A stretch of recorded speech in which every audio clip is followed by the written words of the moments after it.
Pakistan semifinal जीत गया और इस जीत की खुशी में पूरे पाकिस्तान के अंदर इस जश्न मनाया जा रहा है। लोग खुश हैं और हर तरफ शादियाने बजाए जा रहे हैं खुशियों के।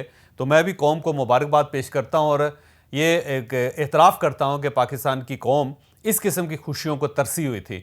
और आज जब इस खुशी का मौका मिला तो जितने मुखालफिन भी थे वो सब भी एक दूसरे को मुबारकबादें दे रहे थे और एक दूसरे के गले लग रहे थे। मसलन इस वक्त अगर तीन फरीकैन हैं, बड़े मिलिट्री इस्टेब्लिशमेंट है, इमरान खान साहब हैं और गवर्नमेंट है, ये तीनों बज़ाहिर ऐसे महसूस होता है कि एक दूसरे के ख़िलाफ़ हैं।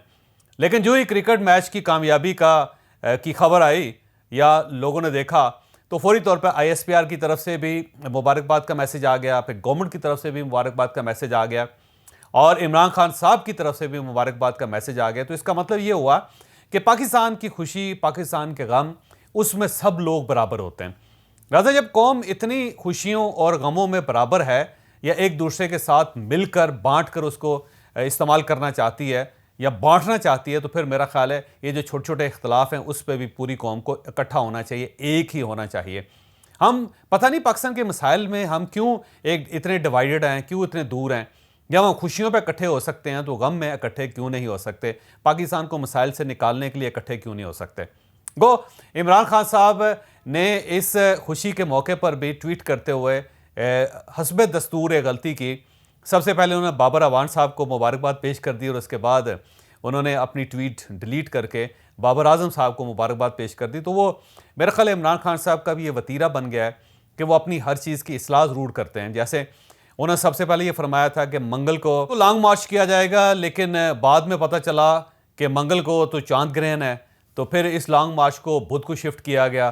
फिर बुध पे भी तसल्ली नहीं हो सकी तो जुमेरात पे शिफ्ट कर दिया गया। और अभी भी एक कन्फ्यूजन है कि कल क्या वाकई जुमेरात को लॉन्ग मार्च शुरू होगा या फिर ये जुमे को जाएगा, क्योंकि जुमे का दिन बड़ा मुकद्दस और मुबारक होता है और शायद इस मुबारक दिन को कैप्चर करना चाहें इमरान खान साहब। पर वो इस्लाह करते हैं अपनी हमेशा, जो भी वो कहते हैं कुछ अर्से बाद उनको महसूस होता है कि ये बात दुरुस्त नहीं है तो फिर उसको मज़ीद उसकी इस्लाह करते हैं। तो आज भी उन्होंने जज्बात में, फ़र्त जज्बात में बाबर अवान साहब को मुबारकबाद दे दी और वो भूल गए कि बाबर अवान साहब पाकिस्तानी टीम के कप्तान नहीं है, बाबर आजम साहब कप्तान है। तो उन्होंने इस्लाह कर ली।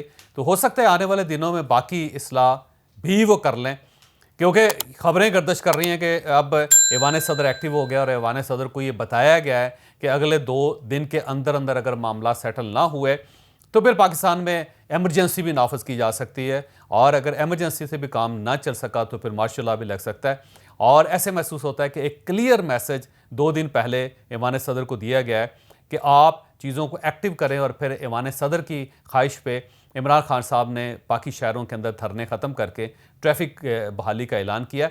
गो इस वक्त भी शमशाबाद में, रावलपिंडी में ट्रैफिक बंद है, M2 मोटरवे जो है वो भी बंद है, IJP रोड भी बंद है और इसके साथ साथ टेक्सला से ज़ाहिर है जो खैबर पख्तूनख्वा और इस्लामाबाद का जो कनेक्शन है वो भी बंद है। और ये भी कहा जा रहा है कि मरी की तरफ से भी ट्रैफिक को बंद किया जा रहा है। तो ये रोड्स अभी तक ताहाल बंद हैं। लेकिन अगर ये सूरत हाल इसी तरह जारी रही तो मेरा ख्याल है कि अगले 2 दिन बड़े अहम हैं। इन 2 दिनों में पाकिस्तान में कोई बड़ा फैसला हो जाएगा, या तो ये धरना कंप्लीटली या ये जो लॉन्ग मार्चेस को कंप्लीटली बैन कर दिया जाएगा।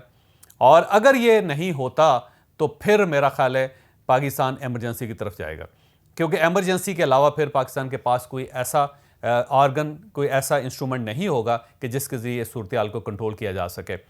ये भी ये कहा जा रहा है, बल्कि PTI की तरफ से ये कहा जा रहा है कि सुप्रीम कोर्ट ऑफ पाकिस्तान के चीफ जस्टिस जो हैं उनको एक्टिव होना चाहिए। और ये भी महसूस किया जा रहा है कहीं जगहों पे कि अब वो एक्टिव भी हैं और उनको भी सारे सिस्टम का हिस्सा बनाया गया, जिसमें इस्टेब्लिशमेंट है, मिलिट्री इस्टेब्लिशमेंट है, फिर ऐवान सदर है, फिर चीफ जस्टिस ऑफ पाकिस्तान है, फिर गवर्नमेंट है, कि ये सब लोग मिल के इस मामले को हल करें। एक ये अफवाह भी गर्दिश कर रही थी कि अगर ये मामला सेटल हो जाते हैं तो शायद जनवरी में, 1 जनवरी के बाद या जनवरी के पहले वीक में गवर्नमेंट ख़त्म हो जाए और इसके बाद अप्रैल के अंदर या मई के अंदर इलेक्शन करवा दिए जाएँ और इसमें केयर टेकर गवर्नमेंट बन जाए। ये भी एक अफवाह इस्लामाबाद में गर्दिश कर रही है कि एक हल ये भी तजवीज़ किया गया। और अगर इमरान खान साहब इस पर राज़ी नहीं होते तो फिर डेफिनेटली फिर एक बड़ा फ़ैसला पाकिस्तान के अंदर होगा और ये होगा अगले 2-4 दिनों के अंदर अंदर ही, क्योंकि इस किस्म की जो सूरत हाल है इसको ज़्यादा देर तक लिंगर ऑन पाकिस्तान में नहीं रखा जा सकता। आपको ये तस्लीम करना पड़ेगा कि रावलपिंडी और इस्लामाबाद के लोग बड़ी अजियत का शिकार हैं इस वक्त। आप जिस तरफ निकल जाएं वहाँ से रास्ते बंद हैं। पिंडी से लोग इस्लामाबाद नहीं आ सकते, इस्लामाबाद से रावलपिंडी नहीं जा सकते, और ये जो रास्ते बंद किए गए हैं इसके पीछे बड़ी हैरानकुन किस्म के हकायक हैं कि जब आप देखते हैं तो एंड सड़क के ऊपर एक छोटा टेंट लगा होता है और उस टेंट की वजह से सारी ट्रैफिक ब्लॉक होती है, और जब आप टेंट के अंदर जाते हैं तो वहाँ 10, 12, 15 लोग बैठे होते हैं। लिहाजा जहाँ पे भी धरना दिया गया है, ये जहाँ से भी ट्रैफिक को रोका गया है, वहाँ ये 10, 15, 20 लोग होते हैं, इससे ज़्यादा लोग नहीं होते। तो इसका मतलब ये हुआ कि पाकिस्तान में किसी भी मेन आर्टरी को, बड़ी सड़क को, बड़ी शाहराह को बंद करने के लिए 10-15 लोग काफ़ी हैं। और जब 10-15 लोग बाहर आ जाते हैं और वो ये धरना दे देते हैं, ये फैसला कर लेते हैं कि अब हमने इस रोड को ब्लॉक कर देना है, तो फिर स्टेट कंप्लीटली लेट जाती है, स्टेट क्लैप्स कर जाती है। ना फिर पुलिस वहाँ पे एक्टिव हो सकती है, ना फिर सिविल एडमिनिस्ट्रेशन एक्टिव हो सकती है, ना ही वहाँ पे बाकी अदारे, ये एस्टैब्लिशमेंट है या रियासती अदारे वो एक्टिव हो सकते हैं। सब खामोशी से तमाशा देखते हैं। तो इस वक्त पंजाब के अंदर और इस्लामाबाद के गिरदोनवाब में यही हो रहा है कि किसी जगह आपको स्टेट की रिट नज़र नहीं आ रही। हम कल वीलॉग नहीं कर सके और इसकी मेन वजह ये थी कि हमारा जो स्टाफ है वो रावलपिंडी से इस्लामाबाद नहीं पहुंच सका। तो इससे आप अंदाज़ा लगाइए कि सूरत हाल है क्या, कि जब मीडिया के लोग भी, उनका भी एक्सेस नहीं है एक शहर से दूसरे शहर, तो अब आप बाकी चीज़ों का अंदाज़ा लगा लें। बेशुमार सर्जन्स हैं वो ऑपरेशन नहीं कर सके, बेशुमार वालदैन हैं जो अपने बच्चों को नहीं ले सके, बेशुमार बच्चे हैं जो अपने वालदैन तक नहीं पहुँच सके, बेशुमार मुलाजमीन हैं जो मुलाजमतों में नहीं पहुँच सके। इस्लामाबाद के अंदर आज क्योंकि वैसे छुट्टी है, लेकिन कल के दिन आधे से ज़्यादा स्टाफ नहीं था किसी दफ्तर के अंदर भी। तो इससे आप खुद अंदाज़ा लगाइए कि सूरत हाल है क्या। इस सूरत हाल को बहरहाल कंट्रोल करना पड़ेगा, या आपको कानून को प्रवेल करना पड़ेगा, या फिर आपको कोई सियासी मामलात का कोई दरमियान का हल निकालना पड़ेगा। अगर आप दरमियान का कोई हल नहीं निकालते और स्टेट अपनी रेट स्टैब्लिश नहीं करती, तो फिर मेरा नहीं ख्याल कि स्टेट इस तरह चल सकती है।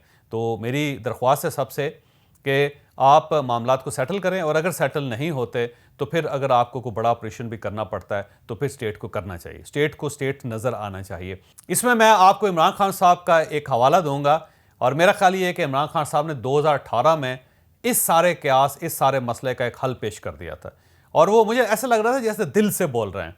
तो आज 2018 की जो इमरान खान साहब की तकरीर है उसके कुछ हिस्से 2022 में सामने रख कर देखें तो इमरान खान साहब जो कह रहे हैं वो सच कह रहे हैं। और मेरा स्टेट से मेरी दरख्वास्त है कि आप इमरान खान साहब की स्पिरिट के मुताबिक इस पर फैसला करें, क्योंकि इमरान खान साहब 2018 में आपको बता गए थे कि मुल्क किस तरह नहीं चलते होते, मुल्क को किस तरह चलाना चाहिए। तो आखिर में आप वो क्लिप मुलाजा कीजिए और मुझे इजाज़त दीजिए।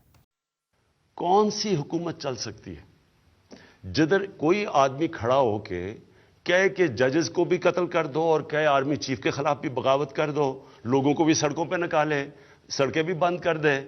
अगर सुप्रीम कोर्ट इनके कहने के मुताबिक, इनकी मनपसंदी के मुताबिक फैसला नहीं करता, तो इसका मतलब ये फैसला ही नहीं मानते, इसका मतलब सड़कों पे आ जाएंगे, मुल्क को रोक देंगे। यानी कोई मुल्क चल सकता है ऐसे, और इसका नुकसान किसको है? हमारे पाकिस्तानियों को, अवाम को नुकसान है, गरीब लोगों को नुकसान है। सड़कें बंद कर रहे हैं, लोगों की रोजगार जा रहा है। जो बेचारा दिहाड़ी में जिसने आके मजदूरी करनी थी, जब मुल्क रुक जाएगा वो किधर से बच्चों का पेट पालेगा? ये कोई इस्लाम की खिदमत नहीं कर रहा है, ये सिर्फ अपनी वोट बैंक बढ़ा रहे हैं। मैं इन अनासर को अपील करता हूं कि रियासत से ना टकराना। अगर आप ये करेंगे, मैं आपको ये वाज़ेह कर दूं कि रियासत अपनी जिम्मेदारी पूरी करेगी, लोगों की प्रॉपर्टीज़, लोगों की जान और माल की हिफाजत करेगी। हम कोई तोड़ फोड़ नहीं होने देंगे, हम कोई ट्रैफिक नहीं रुकने देंगे। मैं आपको अपील करता हूं कि रियासत को उधर तक ना लेके जाएं, वो मजबूर हो जाएं एक्शन लेने के लिए।